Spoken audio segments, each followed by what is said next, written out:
Hi guys, and welcome back to a brand new episode of Anime Podcasters. Today, I am joined with a very special guest, a former guest that we had back on episode 120, where we discussed My Hero Academia. Today, we're not talking about heroes. We're talking about the ending of one of the greatest anime series to ever grace the earth, Attack on Titan. And with me, of course, Tsunar. How are you? I am great. How are you? Thanks for having me on again. Dude, I am so happy to have you on. You reached out. You said, I have Attack on Titan thoughts. I said, say less, and here we are. So many things to get into. How have you been since the last episode? Because it's been like almost, I want to say like nearly or 2 years since we've heard from you. So what's the update? Wasn't it before the pandemic, actually, at this point? It was like middle of the pandemic. I think it was like end of 2021, if I'm not mistaken. Probably. Wow, has it been that long? Yeah. I'm so sorry. No, I've been good. Be. Just kind of busy, kind of reevaluating my words, kind of reevaluating my life and kind of restructuring some things, but pretty good nonetheless. Can't complain. How about yourself? Dude, I've been great. The podcast is doing great. We're happy. And I'm just glad to talk about Attack on Titan with someone on this podcast. No passive aggressiveness of my co-host. Someone to talk about Attack on Titan with. So glad you're here, Tsunar. What were your thoughts on the finale? No, but obviously the finale just ended. It was epic. It was everything we've ever wanted. I was so happy. I literally rebooted my Crunchyroll 14-day free trial and ended it right after I watched it, just for this finale. What are your thoughts on what aspired throughout this finale? I'm going to be contradictory because I read a little bit of the manga and then I stopped because I wanted to see the ending instead of read the ending. So right. I went into the ending knowing what was going to happen, but not knowing how it was going to happen. And I knew that people had complaints about the ending, and I really liked the ending. Don't shoot same. me. That being said, I'm with you. I did go back and read the manga afterwards. I don't know. Have you read the manga? So I just like you also just read like maybe the end, because it was taking so long, and we were getting like part 3, part 4, part 5, and I was like, enough. I was walking in the library and I saw the manga aisle and I said, you know what? I owe it to myself. I can't walk out of the store not knowing what happens. And I just flipped through the book. I was like, okay, so Armin does that, Mikasa does, okay, and then Eren, okay, got it. You know what I mean? So you didn't actually like read it. No, I flipped through it. Kind of like fair. You. Very similar to you, actually. Very fair. Very fair. I did go back and read it just to see because people were saying I did my homework before this podcast. I went and got other people's opinions, and to my surprise, the ending is more in the anime is better received than it is in the manga. And I was like, yeah. The ending to the anime is being better received than it is in the manga due to slight changes they have made. And I was like, oh, well, what changes were they? And then after reading the manga, I was like, oh, that's why people didn't like it. Oh, that was so. What are these changes? It's mainly with the. Okay, this is full on spoiler, right? Like, yes, it absolutely is. Okay, just fair. Just making sure. No, fair enough. Like, the talk with Eren in the anime was much better than the talk with Eren in the manga. In the manga, Armin was kind of much more passive. He didn't really say anything. He didn't really confront Eren, except for that one point when he punched him about talking about Mikasa. But there was this one line where Armin was like, in the manga, and I think they cut this out in the anime, where he's like, thank you for becoming a mass murderer for our sake. Oh, God. And really? Yes. Are you serious? I'm very serious. Oh, my gosh. And I was like, it's a little tone deaf for literally committing mass genocide of 80% of all humanity. Yeah, 80% was the amount. It's crazy. Especially with the subject matter being, I don't know if you caught on to this, but Attack on Titan was a heavy allegory for World War II. Okay. Did you catch on to that? No. I'm learning as you say right now. Really, it's kind of obvious. And this is like you have the armbands, which is what the Jewish people wore when they were in concentration camps by the Nazi Germany. You have the fact that people the Eldians are considered less than because of the monsters that they can turn into, which are what the Jewish culture was depicted as, and it's very much supposed to represent Nazi Germany, and Right. especially since they brainwash the Eldians in these camps to consider unless they're useful to their country, they are lesser human beings for doing so. And anybody who is of that culture is a monster. They're a devil. They're lesser humans, and it is very reminiscent to World War II. And I can see why some people just don't like that. No, I absolutely see what you mean. But for me, like, I just feel like because these finale parts were so spaced out, after watching one, I kind of remember like the massive points, but not all of them. And I guess like just clinging on to details such as, you know, the World War resemblance is easily forgotten just because you're like, oh, I just want to see the action. Like for me, I was like, I just want to see the epic battle that is going to unfold because like you get all the best characters in the final Super Bowl of Attack on Titan. I want to see explosions. I want to see blades. I want to see Titans. I want to see back of the napes like getting slashed. That's what really drove me to like want to keep watching and waiting and be patient for this finale. Did you cry when Hanji died as well? I didn't cry, but I felt it. I'll be honest. That was a hard one to swallow for sure. Hanji was one of those characters that brought so much joy for me. And when Hanji passes away, and then we're in the heaven scene, and it's like, good job with all the other characters, and Erwin's there. I was like, wow, okay, that's how it ends. But once again, it's a character that plays a massive role in getting that plane to where it needs to go. You know what I mean? So it's just like it just felt like Anji was a piece of the puzzle. So yeah, for me, I loved it. I cried when Hanji died.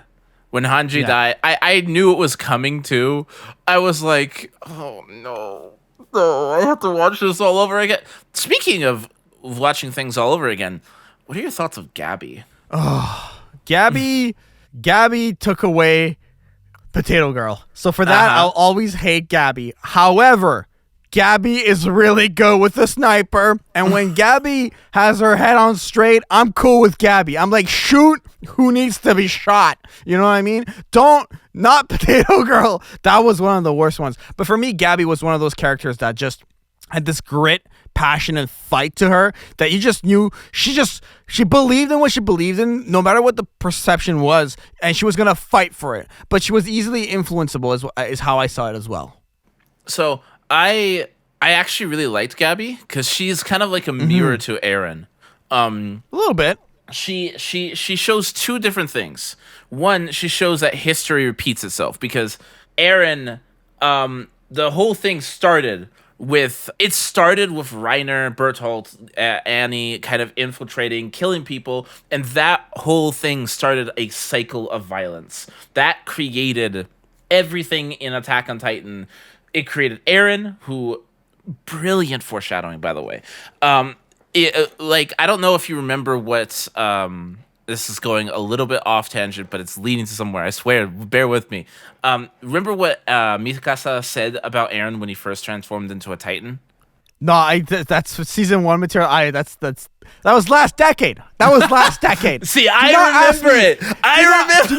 Do not ask me if I remember what happened last decade because it was last decade. I don't know what I had for breakfast this morning. I remember it. She called him manifestation of mankind's rage.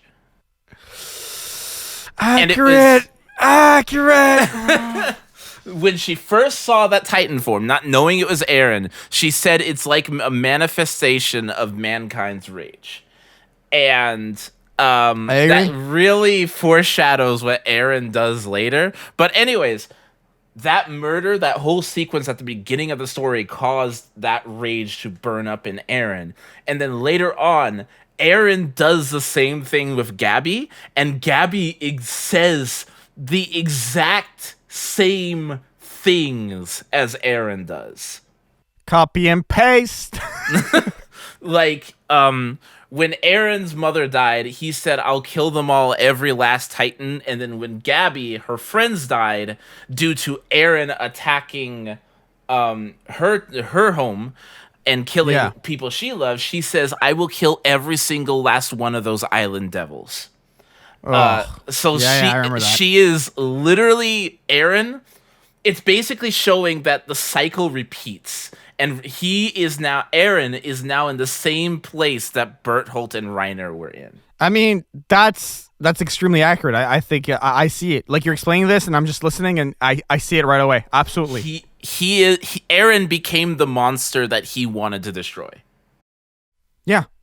Yeah, and absolutely. That goes into the entire theme of Attack on Titan as a story. And even Armin said it at one point throughout the show, is that in order to fight monsters, we have to become monsters. No, it was Irvin that said that. Sorry, not Armin. I mean, whoever said it is also completely correct. I mean, the other thing with this finale, I just want to, I need to go to here. When we've seen so many times the Beast Titan versus Levi, and then...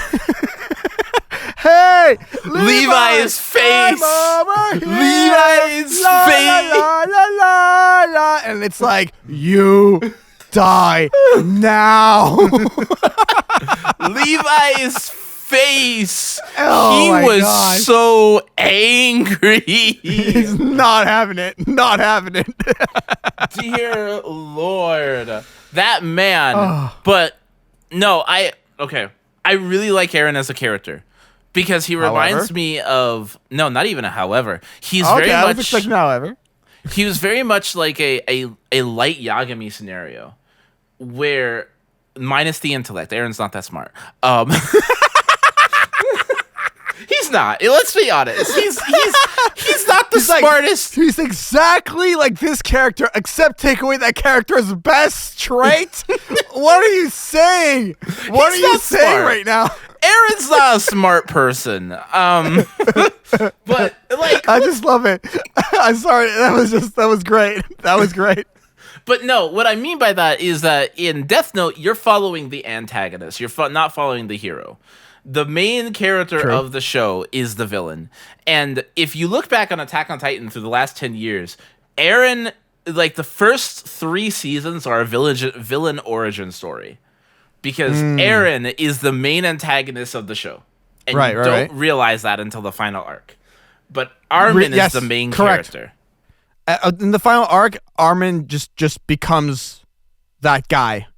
Armin just becomes that foundation to put down whatever Eren, with the rumbling and everything. Armin just becomes, alongside Armin and friends, of course, but Armin does become that focal focus of like, okay, if there's one guy who can figure out a way to not make Eren victorious, it's Armin. You know what I mean? I feel like that was, but that was how he was positioned. What's brilliant about that is that was foreshadowed. Explain. How was that foreshadowed? The fight against the Colossal Titan, where it was between Irvin and Armin on who they revive with the Titan. Yeah. With the Titan. Remember how Mikasa and Eren basically fought for Armin's life, and then Eren was like bleeding, broken, and he said, "Because I'm not the one that was going to save the world. Armin is. It's always Armin." So that was foreshadowed earlier in the series. And honestly, looking back at the final episode just now, if it wasn't for Armin, like, and his strategy and his plan and the Colossal Titan's power, they wouldn't have won. Yeah, you're right. You're absolutely right. Like I said, Armin was vital, and I will say this. I feel like Armin is almost okay. This might be controversial. Armin kind of is the face of the finale for me. Yes. Yeah, that's how I see it. Mikasa put the final blow, right? Mikasa was the one that cut off Aaron's head. But it was Armin that figured out where he was. He was the one that destroyed the founding Titan form and then he was the one directly fighting against Aaron with the Colossal Titan form. So it was legitimate, and throughout the entire episode, they were trying to get Armin back. All right, can we talk about that for a minute? We're like, all right, this is Armin's moment, and it's like, thank you, I'm gonna take Armin away. What? No, where's Armin? And we're just running after this one specific Titan, but like, it's in that person's mouth. Annie, you do what you gotta do. Throw me, Annie, literally chuck me, risk my life for Armin. That's how bad it was. Yeah, no, it was. Poor Armin. The beginning of it, but man, Mappa blew it out of the park in this episode in terms of animation. And to everyone who was hating on Mappa, being like, "Oh my gosh, the animation is so bad that I can't." Are you good? Are you good? To be fair, and I'm going to be devil's advocate here. Okay, please. In the first part, it wasn't necessarily the best animation, but to be fair, Mappa was given unreasonable time restraints in getting that episode out. I didn't know this. How much time did the Mappa have? Oh boy, they had like a matter of months, if I recall. Oh my gosh, that means. No. Do you know what that means? Animators did not sleep for weeks. So I think when the announcement for the final season came out, they didn't even have a studio that was going to be animating it. Yeah, no, the shareholders, the people who were behind the shareholders behind Attack on Titan, since the manga was ending, they wanted the anime to be ending at the exact same time. Oh my gosh. So literally Mappa was tasked with finishing the entire remaining season 4 in the span of probably like 3 or 4 months. Oh my gosh. I didn't know it was that bad. I did not know it was terrible. That's why it was cut into multiple parts like that, because they basically were like, yeah, we literally cannot do this.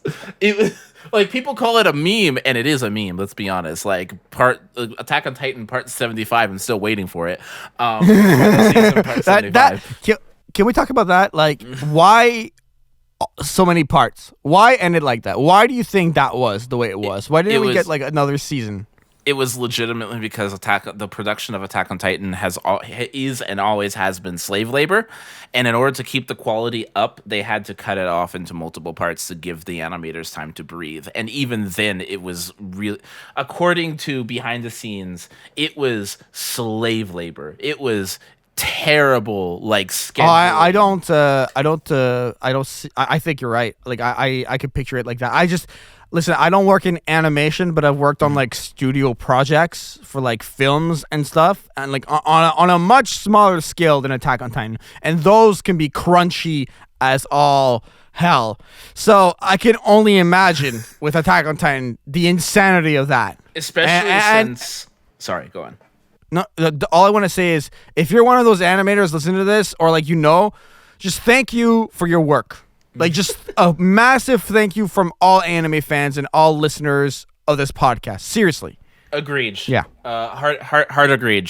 Oh gosh, I'm becoming more and more of a Twitch streamer every single day. It's okay. It's okay. It's part of your DNA.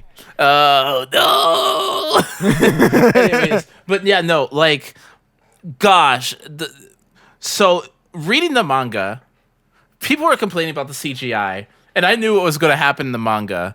And I was just like, there is no way this is going to be hand-drawn. There is absolutely no way that this is going to be hand-drawn. There is way too much going on here. If they want any semblance of this to ever release, this is not going to be hand-drawn. I will say this. If Wit... And I'm sorry, I love Wit. Wit did brilliant, beautiful, amazing stuff. Here it comes. Just drop the dagger. But if Wit was still in charge, it would never have come out. Really? Yes. Why do you say that? That's really interesting to me. Why do you say that? Yeah. It's one of those things that you have to know how animation works. Yeah, which I don't. But there is so much going on in these last few chapters. Right. There is so much. There is so much fighting. There is not to mention not one-on-one Titan, multiple Titans, multiple humans going at it. There's aerial attacks, ground attacks, maneuver gear, Titan versus Titan, supernatural worm thingies. There's supernatural worm thingies. Yeah, and the bird Titan. Can we talk about that? We have a Titan that's a bird. There's so much going on, and yes. There was this one part in I think it was part 2, or was it part 3? I think it was part 2. I don't know. It was the part where basically somebody was with their arms wide open and there were blimps and everything falling down from the sky, blowing up, and I was just like sitting here looking at how beautifully drawn and animated that was. And I was just thinking, if Wit was in charge of this would look gorgeous, but it would have probably taken 3 or 4 years just for that one scene. Mm-hmm. Especially if you compare the work schedule and the release schedule of the previous 3 Attack on Titan seasons. Yeah, okay, I see what you mean. I mean, it once again, it makes sense. But maybe let's go ahead. Wit does beautiful work. Absolutely beautiful work, and I'm not going to undermine that. And they would have done an amazing job on season 4, but Wit themselves said we can't do this. Oh, I didn't know it was that bad. No, they were given the schedule and they were given the time frame, and Wit said we can't do this, and that's why it went to Mappa, because they were searching. Wit was willing to drop the series altogether. They said if they could not find someone to take over it, they would have stopped it entirely. Oh, that would have sucked. Well, you know what? Thank you, Mappa, for making this. Thank you for making it happen. But what are some other aspects of the finale that just like stood out to you, that just you wanted to talk about? Aaron, the scene after he got punched in the face, and he was. And he talked about Mikasa's his feelings towards Mikasa. I thought that was incredibly human. Like, here's this world-ending monster. Here is this villain that has been built up for the last few seasons. And from what we've known about him as a time skip, we have seen him as this person that's calm, collected, cold, harsh. And then he breaks down, cry. Basically, he says, I want her to live on. Armin punches him, calls him an ass for doing it because he was an ass, showing no consent. And he just breaks down. And he's like, I don't want her to move on. I don't want her to find someone else. I want her to remember me. I want her to linger after me. And some people think, oh, yeah, that's super pathetic. But this is a man who's literally going to die. And he's going to literally die be depicted as the villain, the devil himself. And he knows it. And he wants to be remembered by the person that he loves. And to me, and not undermining everything he did, he deserved to die. That was genocide. But it was incredibly human. It was an incredibly human and honest reaction. I mean, put yourself into his shoes in that moment. I think you would say the exact same thing. I think he definitely appeared way more human in that scene. But for me personally, like, the damage was done, and it was just like irreversible. I was like, I can't see any other. Like, I don't feel good feelings towards you ever again because of the decisions you made in the path you went. Obviously, had Aaron not made those decisions, we wouldn't have a season, and I understand that we need some sort of conflict and etc. But to me, like, it was irredeemable. You know what I mean? Yeah. No, there was, even Armin was like, maybe we can find some other some way out of this. At that point, no. There was no, after he started the rumbling, there was no turning back. He's killed too many people at that point. And if if he stayed alive and they tried to keep him alive and depicted him as some sort of hero for trying to change it, the entire rest of the world would have ganged up on the walls and basically tried to kill everybody. It would have been crazy. Like, it would have been a massacre. Yeah, it would have like the entire. But I don't agree with Aaron. I think that there was a better way of going about it. I mean, you're not wrong. You're not wrong. I also kind of really like that it didn't end on a happy ending. Well, define a happy ending, because I think some people might have had a happy ending. It didn't end with, oh, Aaron died and all war stopped because people like learned the errors of their ways, and it was because of hatred and war that this all started to begin with. Right. Okay. No, the world kept going and wars kept happening. Like, this was one thing that happened in the history of that world, but it didn't stop all war ever. Like, it didn't solve any of the problems. It just solved it for that moment. And it, as Armin and them pointed out, it created new problems, actually. So it's kind of like this bittersweet ending where people had lives afterwards, but not the world itself didn't necessarily change because of those actions. Okay, I see what you mean. I mean, look at it in real life in our world. Like, as we're gonna point World War II into the situation, and like, World War II was terrible, but there's still racism and discrimination to this day. Right.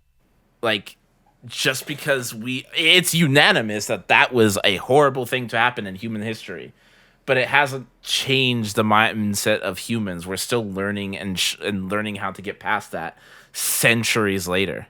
And so the fact that Attack on Titan wasn't instantly like, oh, happy rainbows and sunshines, we all get along now, kind of makes it feel more realistic, at least to me personally. I see what you mean. I think that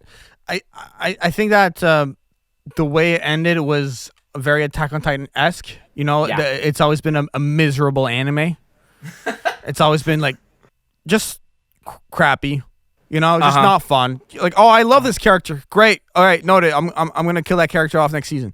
That's kind of how it felt to be the whole time. You know, when I first watched this anime, to me, I was super interested in the conflict of the human versus the Titan, and then the lines blurred so much, and it became political, and it became like a revolving cast of characters that you loved, you hated, and then they died, and there was always some sort of major power struggle. And to me, that doesn't deserve to end in a positive way. It would not be Attack on Titan if it ended with a, oh, good, I feel good about this. No, we don't. We don't. No, it would be. But it's reality. Anime. It would be that new anime, Pluto. I'm not going to get into that. I actually really liked Pluto. It's very, very, very good. It hits a lot of the same notes as Attack on Titan, but in a lot more positive way. I'm not aware of Pluto, but I'll take that's another conversation for another time. For another day, yeah. But yeah, you said there was like other Attack on Titan stuff happening, which was news to me. Oh yeah, Isayama just announced that he's gonna have like 38 new pages of Attack on Titan. So just more manga content got announced, basically. Yeah. Okay. I don't know how I feel about it. That's what I was gonna ask you. How do you feel about that? I you know what? Like, I'm not gonna say no more Attack on Titan content. I'm cool with it. Whatever the result is.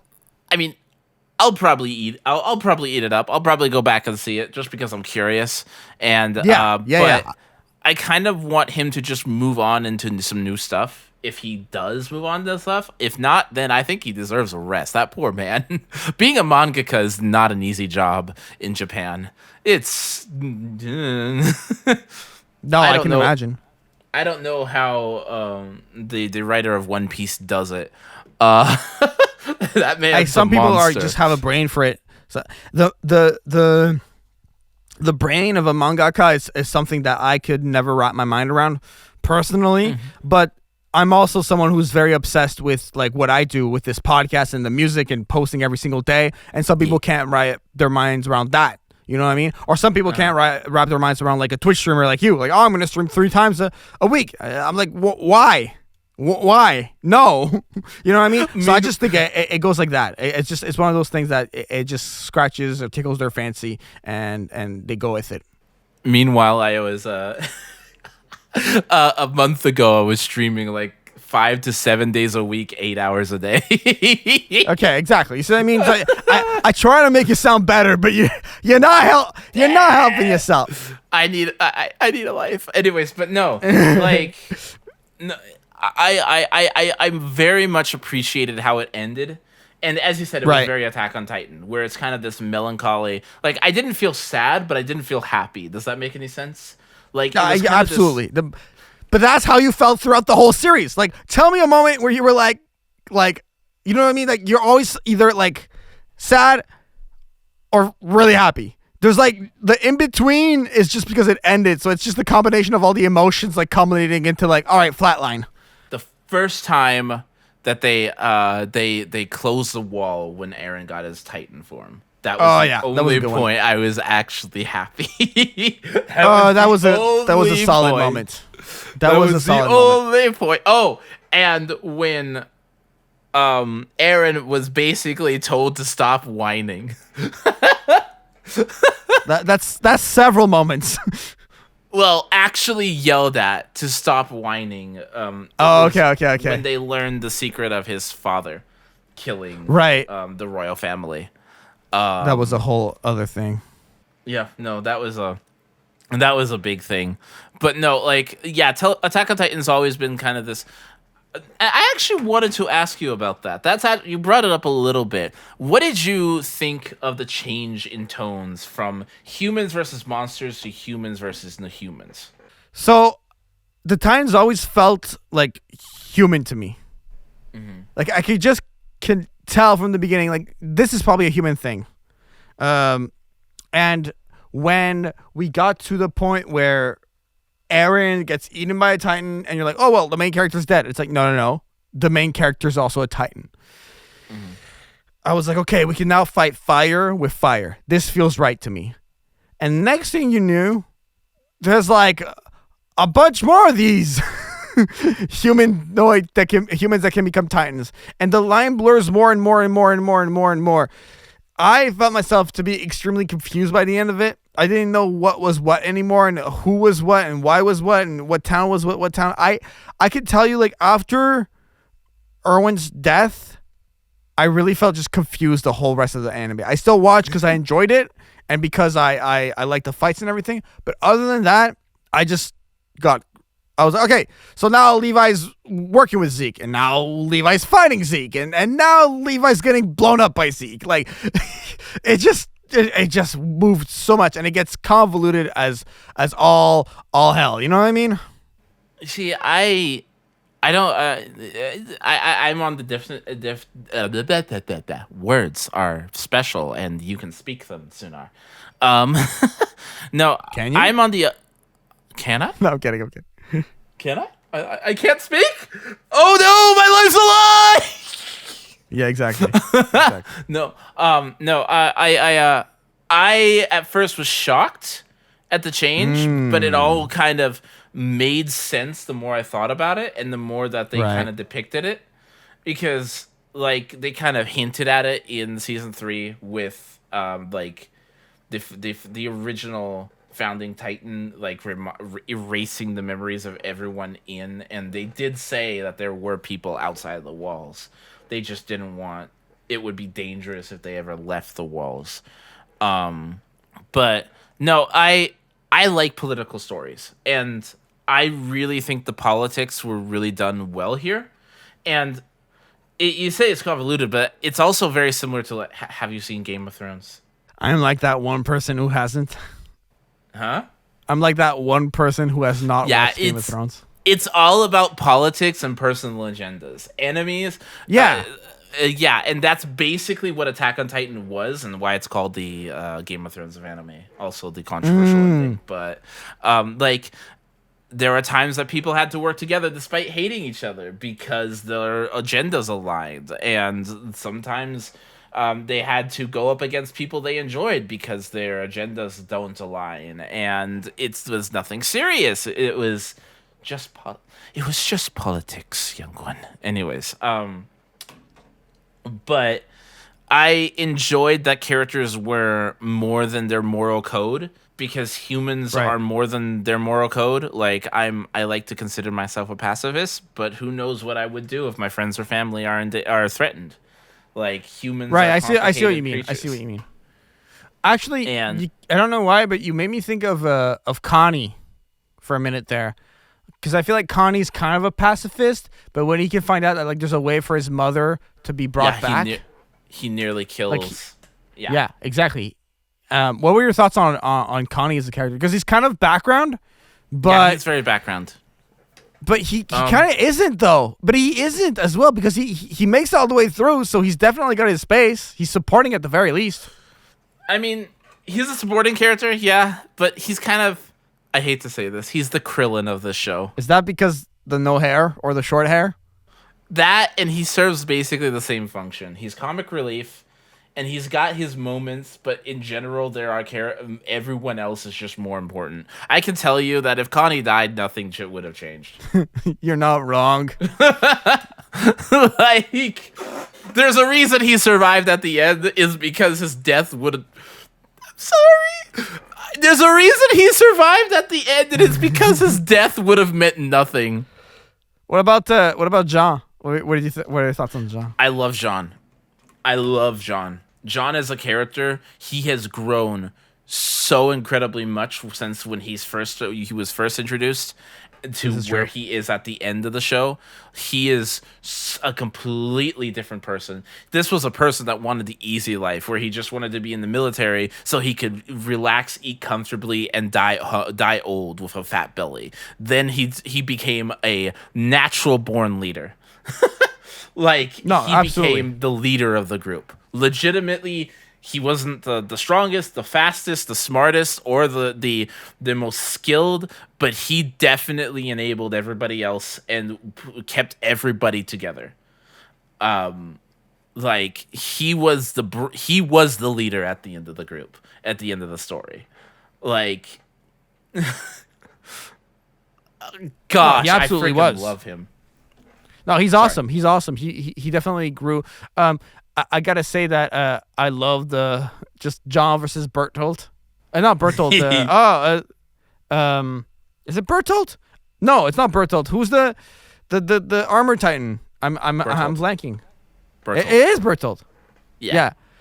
Just him versus Bertolt all the time. See, I think they're two different dynamics too. Like, Bertolt is not a leader. He is definitely not a leader. I know the story, he tried to be a leader, but that's why he failed. Like, Berthold is not a leader. He is the bronze.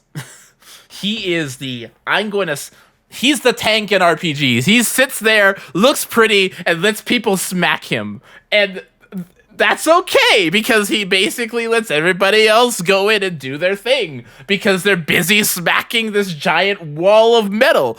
Like... the wall of stone. But like, he's not a leader. He isn't the one to organize or get everybody in working together as a group. He's not a leader. No, I agree. I agree with you. John is more of a leader. Heck, Levi is more of a Levi's a absolutely. Levi was a special one, but I'm glad we got, because I felt like we didn't have a lot of Levi action as of late after like that big explosion against Zeke. But I was very content with the way he, like, you know, pierces the tooth of Eren in order for Mikasa to get through to do the final blow. Like, he was definitely he definitely had his shining moments in that finale, and I'm glad that was the case. Did you get the reference there, by the way? Why he pierced the tooth? Armin saying that you pierced the tooth because it's the one place you can like grab onto, right? Oh, okay, what was it? That was a good guess, though. I deserve more than that. In the courtroom scene, he broke off a piece of Eren's tooth, kicking him and punching him. Oh, my gosh. That's true. When he kicked him, right? When he kicked him and beat him, he broke off a tooth. Oh, dude, that's a good nugget. Wow. Yeah, absolutely. It's the exact same tooth too. It is the exact same tooth. That's amazing. That's hilarious. No, Isayama he said when he started this he knew exactly how it was going to end, and I kind of believe him because there's foreshadowing that makes sense. to everything. If you go back and watch the entire series, which I highly suggest you do, you will see so much foreshadowing in the early episodes. You're just like, this makes so much sense now. Everything makes sense. My life was a lie. Like little things that you would never consider, even in terms of animation, like make so much sense now if you go back and rewatch it from the beginning. Like I was watching it with my friend Colty, who he has not seen the entire series. He hasn't even seen the ending, and we were watching it together, and he was just silent, and I was watching it. I was like, holy crap, holy. Just seeing little things that they kind of hinted and nudged for later on in the series. That's crazy. That is crazy. I can't lie. Like people that think, oh, the Eldia, the Marley. Eldia and Marley. The yes. Marleyan Empire. It only took me 44 minutes to remember, guys. Don't worry. In the edit, it's going to be shorter, so you're going to look smarter. Oh, yay! Look, guys, I'm not Aaron. I have a brain cell. He's like Yagami, but just take away his best quality. Anyways, this is my favorite thing ever. Some would say that light intelligence is the reason why that's another story. If you do an episode on Death Note, please invite me. I would love to be a part of that. Oh, it needs to happen. I've been meaning to do one, so we can.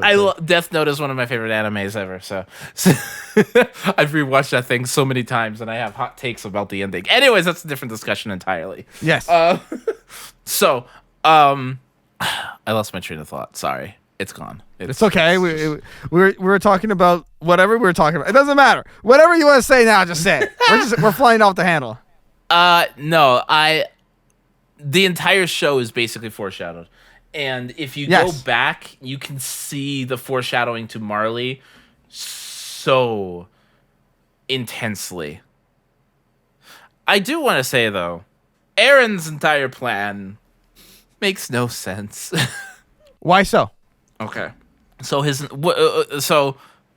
I'm gonna let you do it. What was his plan? Well, the way once again, like I said, I was extremely confused. I just think he just wanted to kill everyone that wasn't like related to him, right? Basically. Mm-hmm.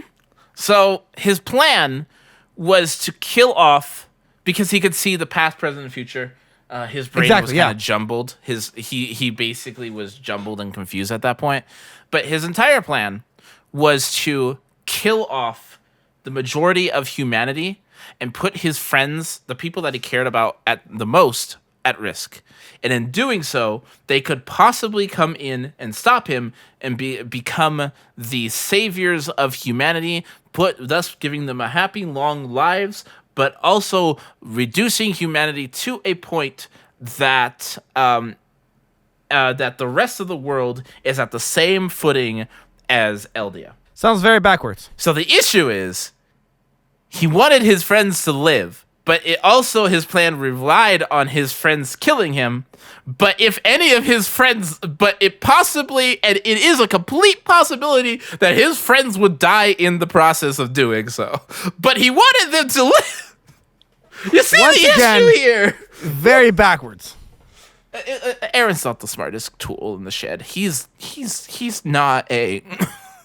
I love like Attack on Titan. No, he's not. Not by a long shot. He's. But the problems I have, I like the idea that he basically was so obsessed with freedom that he became a slave to it. He wanted freedom so badly that he basically became enslaved to the idea. But with it being preordained, with all that stuff, and he's like, I've done multiple iterations, I've seen multiple futures, and it always comes back to this. It removes the choice in his actions, and it kind of makes it feel like, I don't know, to me it always felt weak. It always feels weak to have I did this because it was meant to happen, not because he chose to happen. He did a terrible thing. And it seems to me very much like they were trying to victimize Eren rather than make him a flawed character who made a bad decision. Right. And have him live with those consequences. Now, I do like what the anime did. The anime kind of ended with, as I said, with Armin hugging him and basically going, thank you. And in the anime, they're like, we'll both go to hell together because we both killed so many people. Like, they left Eren more accountable in the anime than they did in the manga. Absolutely correct. I guess a thought I wanted to bring up is, we really were very complimentary about this anime at the very top of the show. And obviously we're like heavy into spoilers here, so I'm assuming that only Attack on Titan fans are still listening at this point. Why is Attack on Titan one of the greatest animes of the last decade? Like, give me like top 2 reasons why.